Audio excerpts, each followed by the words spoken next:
Okay, welcome to Sally Talk. Welcome back. Thank you so much for tuning in. If you're on live, thanks for listening live.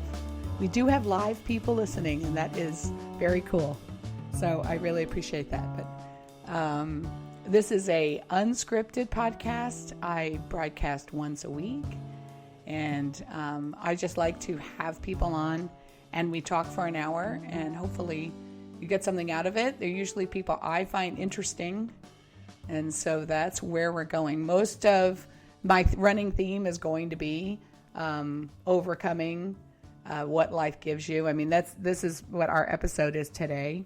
And I have the wonderful AnGele Cade from Executive on the Go. But I've met her through networking and business, but she's so inspirational. And I love talking to her, and she always has all these pearls of wisdom. So I thought, well, we'll have her on.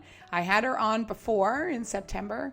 And if you want to hear like her complete whole story, you want more, you can go back and listen to that episode. But today we're specifically going to talk about overcoming adversity, because both of us have had some pretty major things thrown at us in our lives, and how have we kind of picked up and persevered. And that's going to be kind of my themes going on with this podcast, because that's what I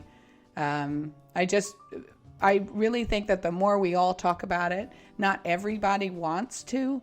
And I think those of us who do want to talk about it, I think it just helps show everybody that life throws stuff at you, and how do you like work through it, because it's hard. So first of all, I like to give a shout out to my sponsor, which is me. Until I monetize, I like to give my sponsor a little shout out. That is me, Sally Holiday. I'm an independent consultant with Arbonne International, and we are celebrating our 40th anniversary this month.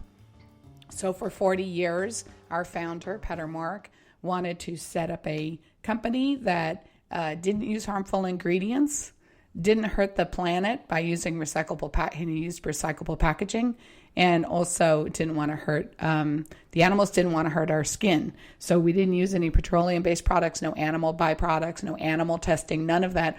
It's a vegan company. It did all out of 40 years ago, because he knew that the direction the corporations were going was unhealthy. So we've been vindicated, because when I started with the company 22 years ago, we had to really convince people that you needed to use healthy stuff on your skin and in your body. So if you want more information, that's sallyholiday.arbonne.com, sallyholiday.arbonne.com. Okay, so before I introduce AnGele and then we start talking, I do want to throw a shout out for a TV show. I think I'm going to break away and do a separate episode in the middle of the week. I'm thinking about it, where I'm just going to review TVs and movies. Anybody who knows me knows I just love, especially movies, old movies. I've seen millions of them. And then now all this episodic television is so fantastic. So I want to just start doing maybe a little review. But this Cheer that's out on Netflix is unbelievable. And it's just, and it fits perfectly into what we're going to talk about today. But it talk about overcoming adversity. But you start watching it and you think it's mindless cheerleading, and it turns into life. It's just encapsulated on what life's about, getting over your obstacles, how to lead with love and kindness, but yet strength, setting boundaries. I mean, it just has it all. And by the end, you're willing to adopt or take a bullet for any of these kids. It's just unbelievable. So I highly recommend watching Cheer. All right, AnGele. So AnGele Cade is you're the owner of Executive on the Go. So you help people incorporate and do all the things, all those horrible paperwork business things that's overwhelming for people, overwhelming for people who are starting businesses. But you've had a lot personally happen to you. And so anyway, I wanted to talk with you, purely on this topic, because you're always so inspirational when you talk about it. And even just getting started here, we were talking about what we were going to say, and you just rattled off a couple sentences. So what does adversity mean to you? What is it? What do you think about when you hear the word adversity? Well, first, I want to thank you so much for having me on the show again. I mean, you're so, just amazing and such an advocate for what it means to bring understanding and hope, to the lives of so many people by standing in a place to pursue a message and to get that word out there. So thank you for the work that you're doing in the community, in your networks. Although I know that our connection is business and we talk business, you always, and I've, in every public place that I've seen you, you've always taken an opportunity to share, to give, to talk about, giving back and to connecting to people. And I think that it's a pure reflection of your heart. And so the fact that you want to even have this conversation, I think is a testament to who you are and what you stand for in other people's win and success and ability to overcome their own, areas of adversity and their own areas where in their lives they can feel defeat and hopeless, but to be able to stand for them in a strong and just a positive way. So thank you for everything that you do and who you are in the community. So I just wanted to start off by saying that. Oh, thank you so much. Well, I feel the same way about you. I really do. Like if meeting you, you would never know all the things that you've had to overcome. And and just the way, and also I really admire how you just like that last, as we just heard, how you articulate. I really admire the way that you really can, it's just the way you speak is it's just like it's so beautiful. And everything that you come up with is so beautiful. So that's why I wanted to share the side of you, because it's really amazing. And I feel like there are people like you and me that want to talk about it. And then there are people that don't. And it's okay if they don't, like if they're not able to, it's okay. But I don't want them to suffer in silence. I don't want them to feel like there are other people that aren't going through things. And if there's anything that anybody can say to help someone kind of get back on their feet. Absolutely. And I think that's probably one of the biggest things that is an issue in adversity is that the trick is that a lot of people stay in it because they feel that they're alone. Mm-hmm. And they feel like they're the only ones that are going through that particular feeling. And everybody's experience is unique, but the fact of adversity, the fact of misfortune, or things that are, that are unfortunate, or things that are difficult, or things that are unexpected, or things that are hurtful, or things that are sad, or things that can make you feel alienated, or, things that are confusing, just all of the things that kind of encompass adversity as a whole. When you experience it, I think that a part of what makes people suffer in silence is this thought that they are alone. And that's the portion that's not true. And even if you're not someone that says, I'm going through this, or I need this help, or maybe you're not even able to recognize what it is, but the more people that do share or do talk about it or do make resources available, it just kind of reminds you, okay, someone else has been through this before. You know what? Someone else has navigated these waters. You know what? I'm not by myself. There is a group. There is a place. There is some safety. There is some support. There is some information. There is, there's something that I can tap into that can give me what I need. And it could be it could be as complicated as, therapy, and it could be as simple as a scripture. But whatever it is, it's just there's something available to help you navigate what is difficult in your life at that time. And then there's some spaces where I found where there wasn't anything anyone could say, but there is something that they could have done. They could have given me a space. They could give me some safety. They could give me some room. They could defend the energy. They could make sure that I was not, that I hadn't fallen to like such a deep place where I was going to give up. Sometimes I remember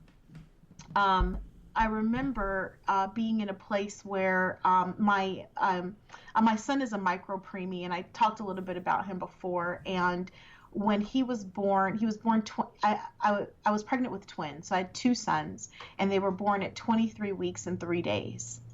And they were fighting for their lives. And I remember I was in the hospital for a month before they were born. So I literally was already living in the hospital. And then after I gave birth, and they were in the NICU, I was in for this journey. I was in for this process of just every day not knowing if they were going to survive. And my youngest son passed away of a septic infection. He got an infection, and when they're that small, he was 1 pound, almost 4 ounces. And when they're that small, it very quickly travels through their entire body. And so they can try to give them antibiotics, try to save them, but they go septic really fast. And so I remember getting the call that he wasn't going to make it. And I felt that it wasn't fair. I felt that I had lost so much in my life. I had already lost a daughter. I had already been through, some heartache. I had already hurt so much. And I thought that these twin boys they were my reward. They were my win. They were my, and so when he passed away and I began kind of going down the slope of, woe is me. And I was sitting and I was sad and I was crying and I was hurt and I was upset and I felt defeated. And, for me and my husband, I remember him looking at me and he was just like, we're going through this and this feeling is real, but we've got to put our attention towards our son that is alive and that is still fighting. And in that moment, in terms of adversity, at least in that experience, being able to shift the mindset to say, you know what, I'm going through this hurt, but there's still some hope in here. There's still the possibility of a win. There's still something to stand for. And I had to shift my energy. We had to shift ourselves to be able to focus on, what does our surviving son need? What is it that he needs us to advocate for? What can we watch for? We literally, over the course of the next 6 months, he had 9 surgeries. We were basically living at the Ronald McDonald House by Children's Hospital. And we were in for this process of just going back and forth with the doctors, advocating, trying to, deal with the nurses and trying to just be in the space for protecting his life and his well-being and what we saw as his future and the things that we weren't sure about. But fast forward, he's going to be 10 in April. And, when they said he wouldn't talk or he wouldn't walk or he would have cerebral palsy or he's at risk for this and that. And when you see him run and when you see him play and when you see him with his friends and when you see him playing his video games, when you think about the adversity that we went through, the hurt, the confusion, the misfortune, everything that we went through, it gets to a place where you say, you know what, it was worth the travel to push for something greater, because my reward, his happiness, his smiles, the opportunity, the possibilities, the things that we're in the journey for still today, we're still working with them. We still have therapy. We still have things that we're contending with, but it becomes so worth it. Mm-hmm. And so if I would have just stayed, I think about the days I stayed in bed. I stayed in bed and I wouldn't move and, forget drinking water. I think I was just drinking like bottled, margaritas and like whatever. You know what I mean? You just want to be numb, you just want to be numb and lay there and just keep it dark. And the thing is like, and I realized, the way the body is this, the more you lay down, I don't know if anybody's ever realized this, but the more you lay down and don't move, the more your body wants to lay down and not move. Like right, absolutely.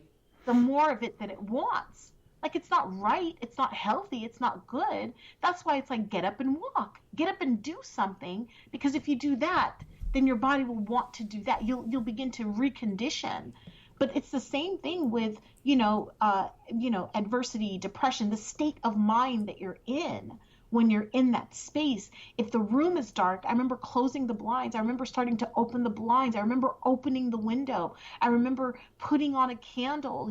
I remember getting some oil, changing the smell in the room. So for me, as far as like overcoming adversity, sometimes you just have to start with where you are and what you can change. And sometimes it's just changing what you're looking at. And maybe instead of looking at the wall, you need to look at the window. Maybe it's changing the smell in the room. Instead of it feeling stale and stuffy, open the window, light a candle, get some eucalyptus, get some peppermint, get something that's going to invoke your senses to wake you up, because sometimes it is physical that you have, it's a physical thing you have to do. Absolutely. It's so much of what you said was true. And I think when somebody sees somebody who's overcome it, they don't realize that we've been there. Like, I know after John died and after he took his life, most of the people who listens to my show know that. And that was in February. It's be 4 years. It's coming up. That's absolutely true. Is that you just stop and you want time to stop, because when time keeps going, then it could bring something worse, so you kind of want, I think the non-moving is trying to stop time, which you can't do, but we all do that, that's like, it's so normal to just like stop and to think, okay, I just won't do anything. I'm just going to lie here, because it's terrifying to move forward. But yet to get back into the world of the living, I started making my bed. Like that was a thing for me, to get up, get dressed, make my bed every morning. And I finally understood what ritual meant. Like now I really understand what ritual means. Getting up, brushing your hair, making your bed. Because if you can just start doing those kind of things, I absolutely agree. Changing the smell, changing the light. One of my friends called me up and said, let's just go for a walk. Let's just go for a walk. So instead of like all the food coming in, which the food was great, but I mean, let me get you out. Let's just go for a walk. We don't even have to talk about anything. And I went, okay, I can do that. I can put my shoes on and I can go for a walk. You're literally starting from ground zero. Yeah. And the thing when you get knocked out by something like that, you absolutely. start from ground zero. And for me, just these small cycles of completion was enough to kind of give like these small wins. So like you said, being able to like make the bed, being able to comb my hair, being able to, like get dressed and it makes sense and it not just be sweats or whatever, like starting to have some type of cycle, some type of completion, whether it was making the bed or just doing things that were like, okay, that thing is complete.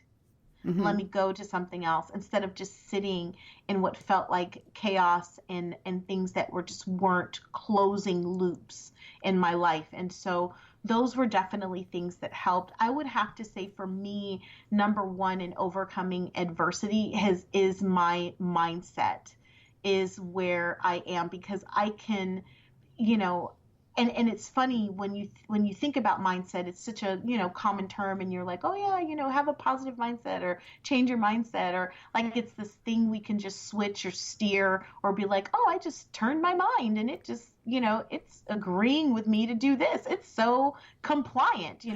Our mind is probably the most unruly, stubborn, ridiculous, wants its own way, wants to go back to what it's comfortable, argues with you, you know what I mean? And some people will feel like they're crazy, like, oh my gosh, I can't believe I'm talking to myself. I can't believe I won't do this. I think I want to do it, but why am I not moving? I'm not moving. You're still not moving. You know what? Just lay there. Okay.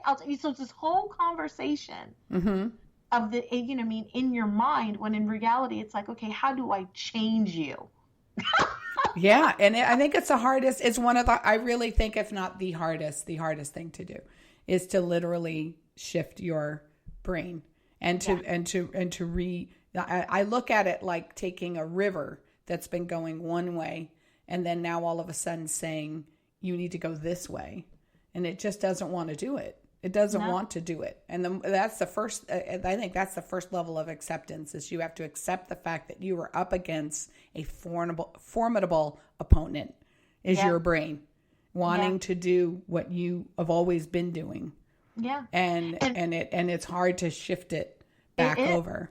It is. And I mean, the thing is that when you think about spaces where rivers or where things are flowing a certain way, for it to shift, there has to be something in the way. There has to be something that is strong enough to force it to go in a different direction. And that becomes, our will, our commitment, our consistency. So when you're in the middle of it, when you're in the middle of adversity, a lot of times you don't want to hear those things. You don't want to hear any of it because you're in the middle of it. You're going through it. And it seems overwhelming. It seems you don't know how you're going to navigate it or get out. There's no plan. There's no rule book. No one gave you instructions. There's no step video. There's no YouTube. No one posted on it today. Like, there's nothing. And so you're just like, what do I do? And so really begin to chime into your mindset. And sometimes that's why I said you've got to start with the physical, because if you jar it that way, then all of a sudden you can calm it. You can adjust it. That's why the walk, that's why the fresh air, that's why the endorphins, that's why physically things can begin to shift or change and happen in your body to then help your mind to reset. And so that's one of the things that I would say is a part of overcoming adversity. And that's been for me. Another thing, probably the second thing for me in the middle of it, in my, and I'll just call it my own pity party of it, no matter, what type it is, it's a space that you sit in. And I think that what happens is I start to channel or I make excuses, or I begin to believe lies. I begin to believe things that aren't even true, because it's almost like I'm comforted by the cloak of, woe is me. Yeah. And that woe is me, that jacket, that cloak, that trench coat of woe is me begins to feel comfortable. And, that's why it didn't work. It didn't work because this happened, or I'm going through that. And I remember being in a space where I don't have a great relationship with my mother. And I didn't have one with her growing up. And I remember being a teenager, and my mom didn't participate in helping me with my prom, right? So at a time when, as a girl, you look for the women in your life to help you with your makeup and put your stuff on, like, I didn't have that. And I remember feeling sad, and I remember kind of carrying what became, these mother issues, these mommy issues into my adult life. Like, well, I didn't have that. So that's the excuse as to why I'm this way, or why I can't do that, or why I don't feel good about myself, because I never had a mom that said, oh, you're so pretty, or let me do, like, I didn't have that. So I don't know that. And so the excuse as to why I'm going to stay in my depression or stay in my head about it is because I didn't have that. Well, at what age do you take responsibility for your own thinking about your own life and not believe a lie or blame someone else for who you are now? That's absolutely right. And I was just thinking that too before, when you were talking about, you at some point have to accept the fact that not only what you're going through, you need help, obviously, but you need to accept the fact that you're not the first person who's ever had that adversity too. Yeah. And that sounds like, oh, that's obvious, but it's not. You want your little pity party to be the only one. I'm the only one who's ever been through this. You don't understand. You don't understand. And it's true, when you're young, you do make these crazy decisions that affect the rest of your life. My parents divorced, And my father left for a job in Saudi Arabia to make a lot of money. I was like 16 years old. So it hit in my head. I was like, I'm never going to make money be the most important thing in my life. Like money became a bad guy. And so I can look back on my life and I made a lot of decisions based on not making it about money. But it was so drastic that it made it, my life was all about money, for a while, because I was so drastic.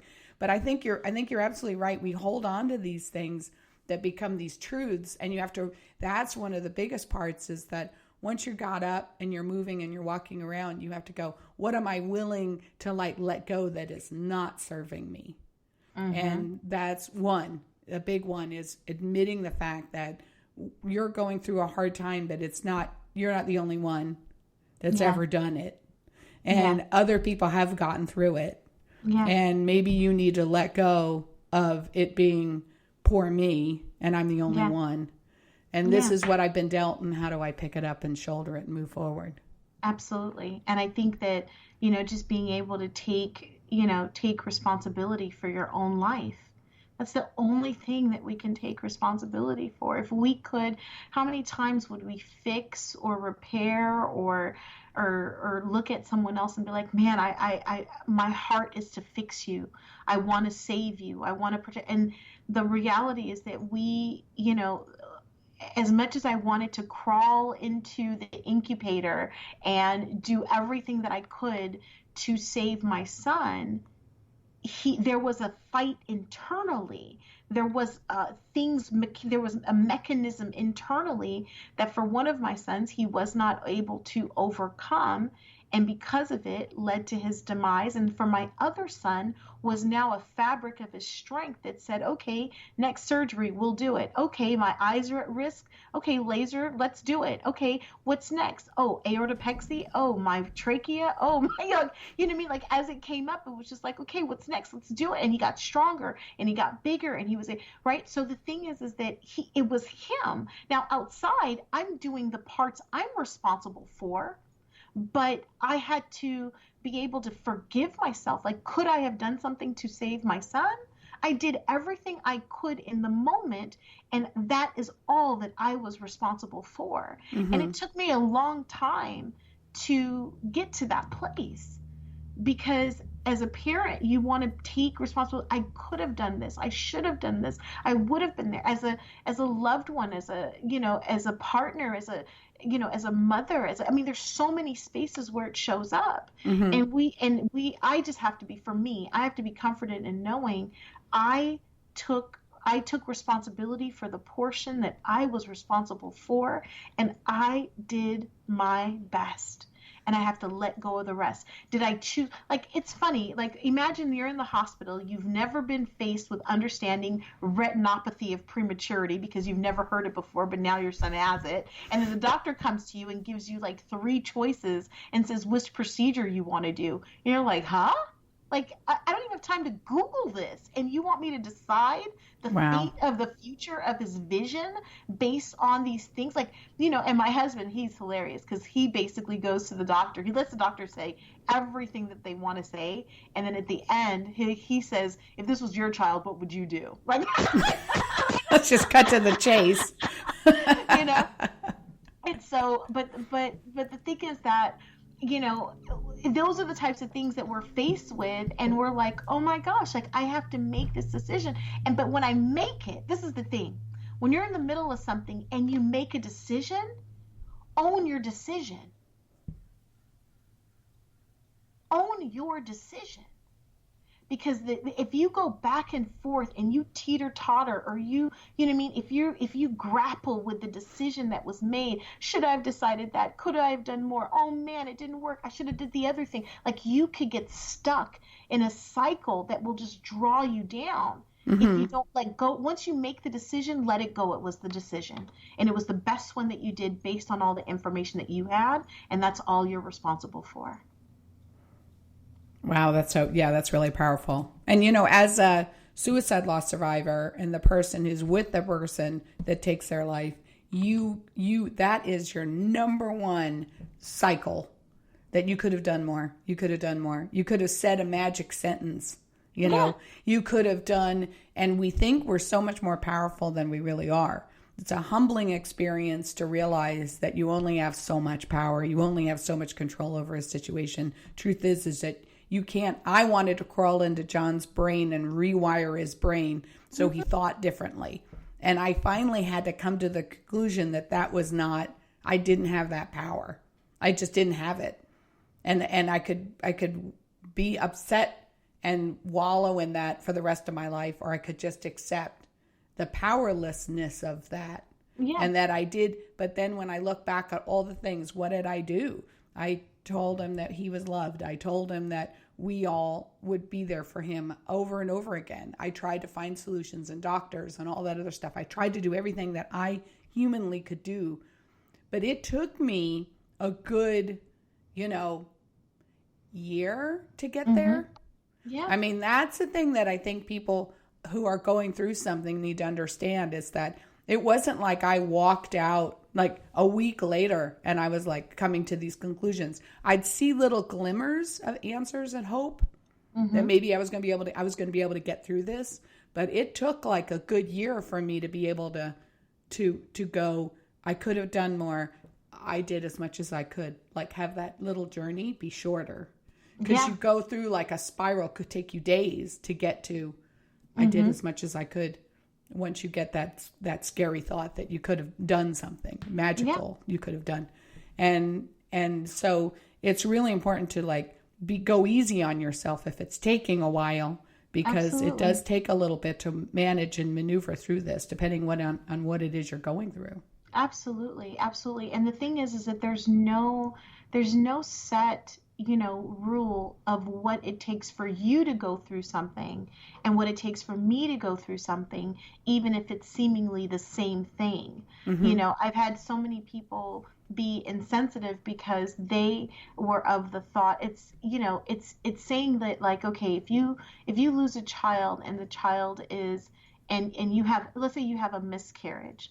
Let's say you have let's say you give birth and your child is stillborn. Let's say you have preterm delivery and your child survives 30 minutes.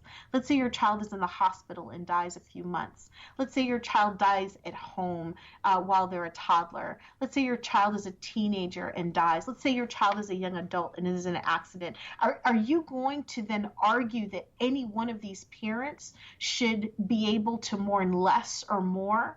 Because of you don't know that the lady who had the miscarriage, you don't know if that was her 10th try and that was her last hope, or that was her last egg, or her entire life was based around being a mother and now she had to navigate reconciling with that not being an opportunity for her. You don't realize if the one who's, like there's so many layered dynamics. We cannot judge someone else's process as they're going through whatever the level is of adversity. And adversity shows up in different ways. And I know for me, I'm leaning on that example because it's one of my own. But I mean, we can pick anything, whether it could even be, it could be a loss of a business, a failure, something that you thought was going to work or thought was going to be your mechanism to wealth, and it didn't work. And you're reconciling and you're trying to deal with how am I going to survive? How am I going to provide? How am I going to retire? Because this thing was supposed to work, but I'm in the trenches of this business and it is not giving me what I need it to. And it feels adverse. Exactly. This is the thing. It looks like it's easy for someone else. Yes. Yes. And social media doesn't help with that at all, because you do think that everybody in all those pictures, that everybody's doing great and you're the only one. And also too, it messes with your trusting of your own judgment, because you're like, how could I have thought this was going to work or this was going to work out and be so wrong? So then it's scary to go back to do it again, because you're like trusting the thing inside you that failed you, or that you think failed you. And so my confidence was really, because I really thought I was going to be able to help John work through whatever his demons and what he was working through. I really thought that I had it to do that. And when I didn't, or I didn't feel like it really, you go, well then, wait a minute, what do I know about myself? Like you really start not trusting yourself and your own confidence level Yeah. to Yeah. move forward. Because you're like, well, and if you're saying like in a business, what was I thinking? Like, how could I have been so off? Was I really off, or was it, so then you have to do a lot of soul searching there too. Absolutely. And that's the thing, and I think you hit it. I mean, one of the things for me in terms of overcoming adversity is making sure that my belief or my faith, and when I use the word faith, I'm talking about the opposite of fear, that my, faith in my movement is protected and intact so that I can navigate through it.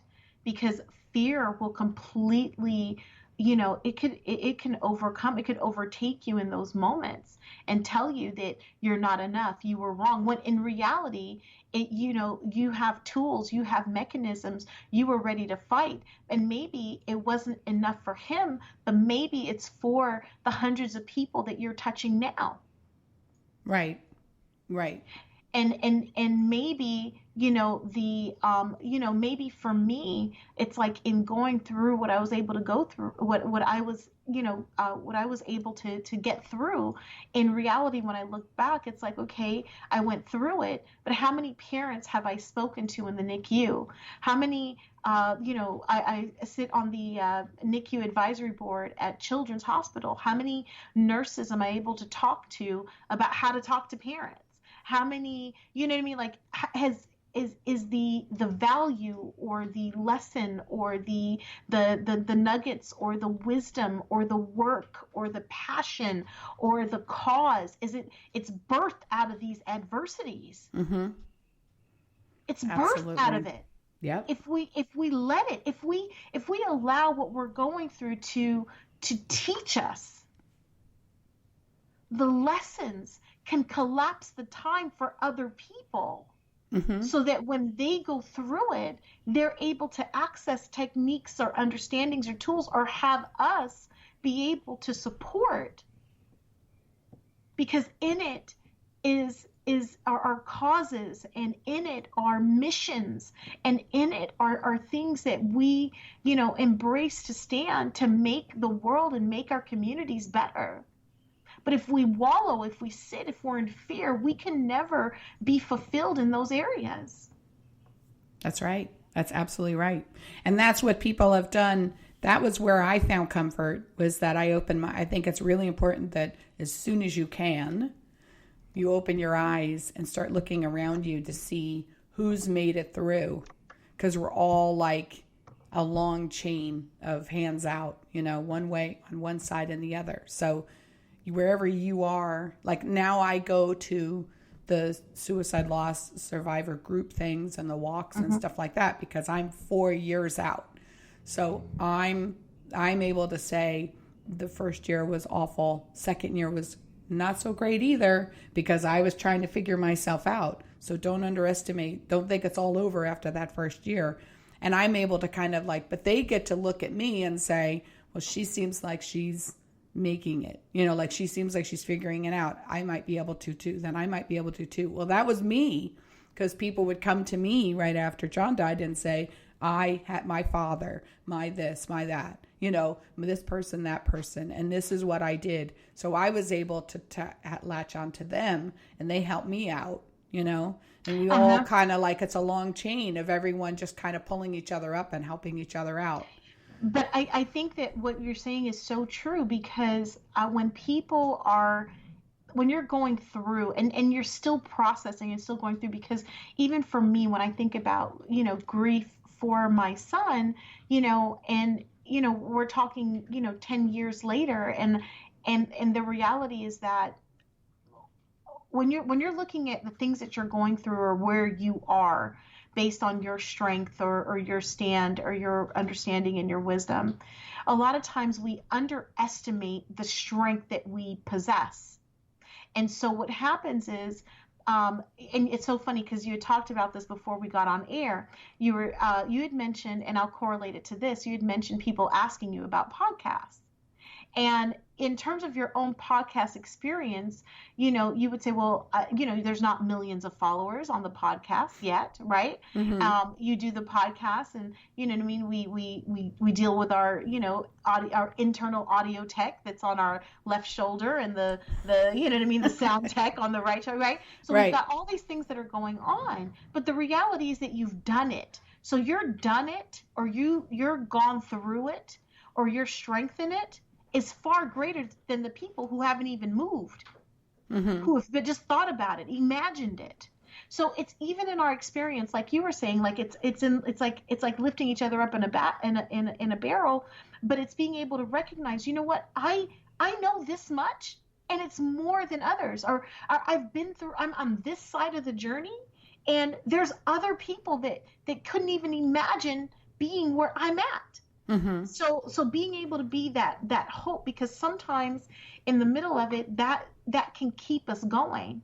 I remember when I first got on the advisory board of the NICU, I remember talking to other parents and feeling just so connected or close to it already. But I'm sitting with a parent whose child is in the hospital and mine was out. So even that difference was enough to give them hope. Even that difference was enough to make it seem as though, wow, you've been through it, because you were here for 6 months. You were here through 9 surgeries. So to them, I was on the other side of a win.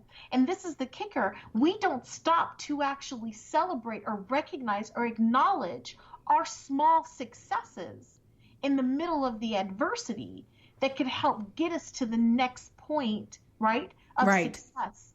And so allowing that to energize you and say, you know what, I couldn't do this last year. I couldn't talk about this a year ago, but I'm so much better because I actually can talk about it now. And don't allow someone to make you embarrassed about your journey or your adversity, because it's yours, that you own it. It belongs to you. I was shot in the upper right chest before a week before my 14th birthday. I was out with some friends. I shouldn't have been where I was, but I was there.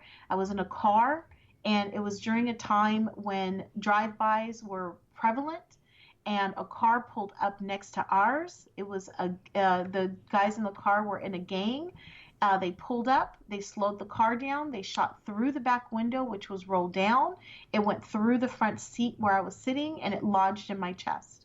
Okay. So here I am a week before my 14th birthday. I didn't even know I was shot. It sounded like a tire backfired. I leaned back in the seat, and I remember reaching around. And when I reached around and I pulled my hand back, it was just nothing but burnt tissue and blood, and it was bright red. And the entire car screamed. And they were like, oh my gosh, we got to get you to the hospital. This is what they said. And I said, no, you don't. I need to go home. My mother's going to kill me. This is what I said. Oh, wow. And they were like, are you crazy? We got to take you to the hospital. I was like, no, take me home.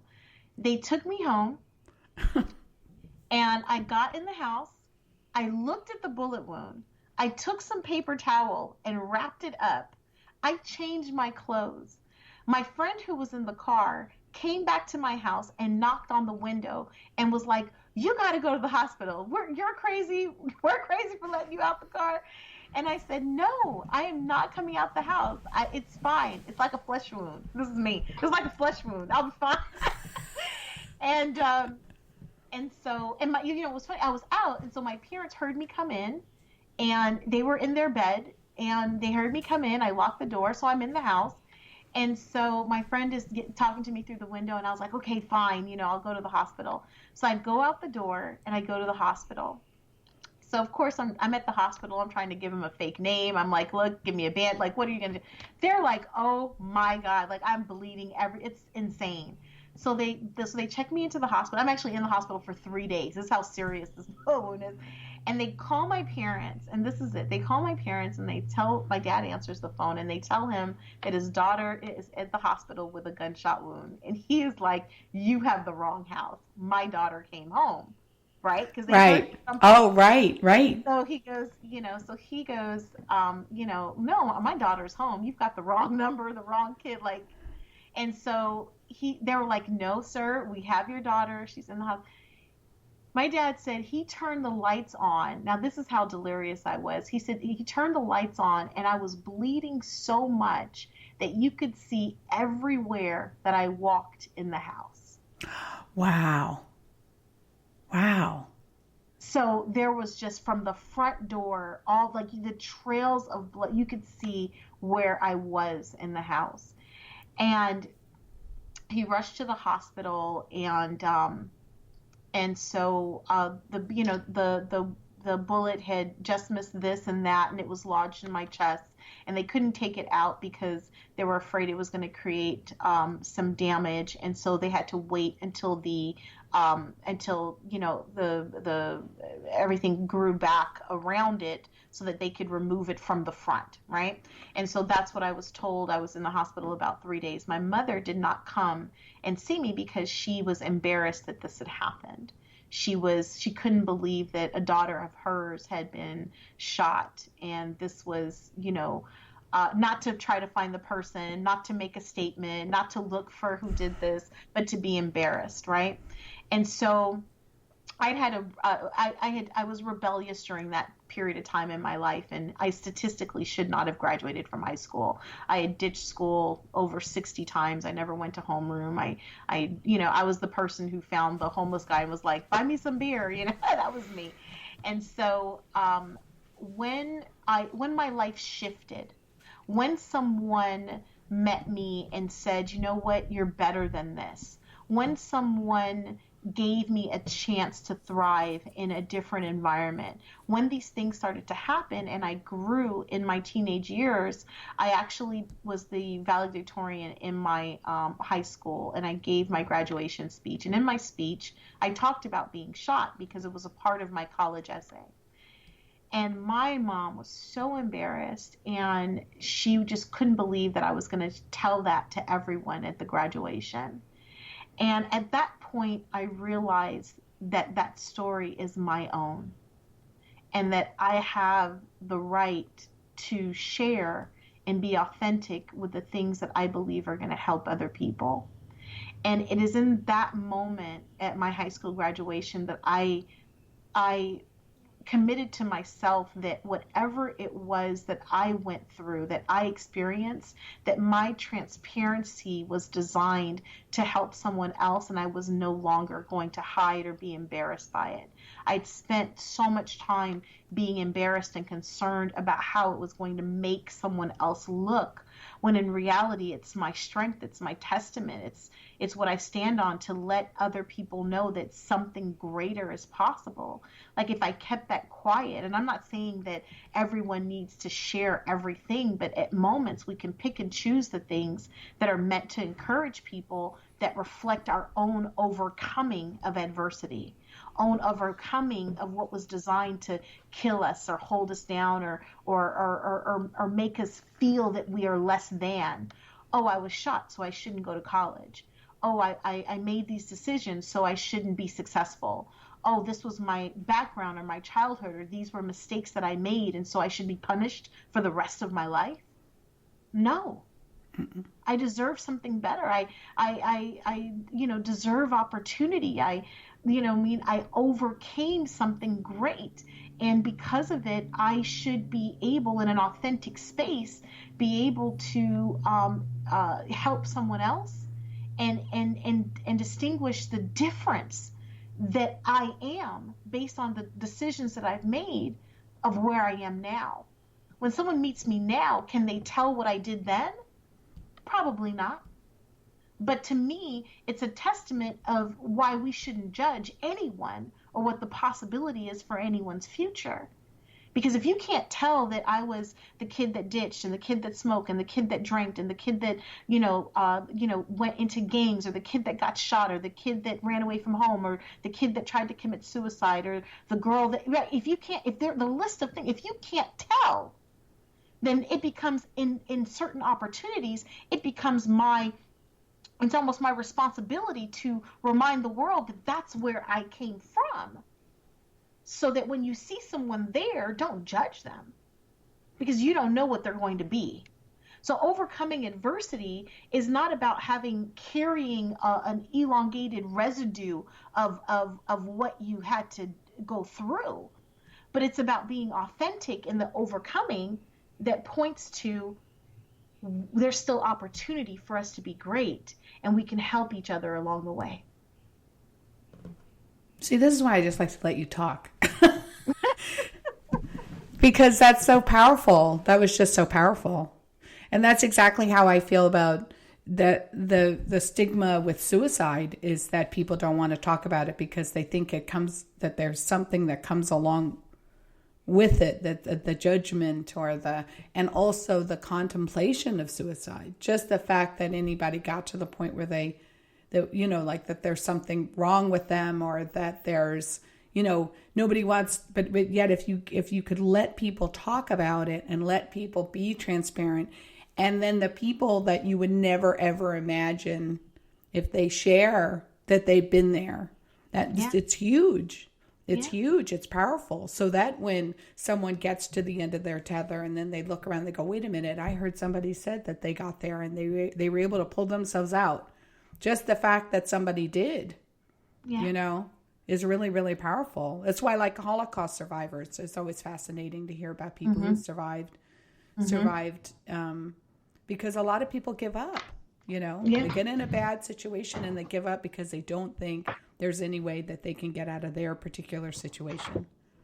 And it's just really important that it doesn't matter. It doesn't matter what you're going through. You can pull yourself through it.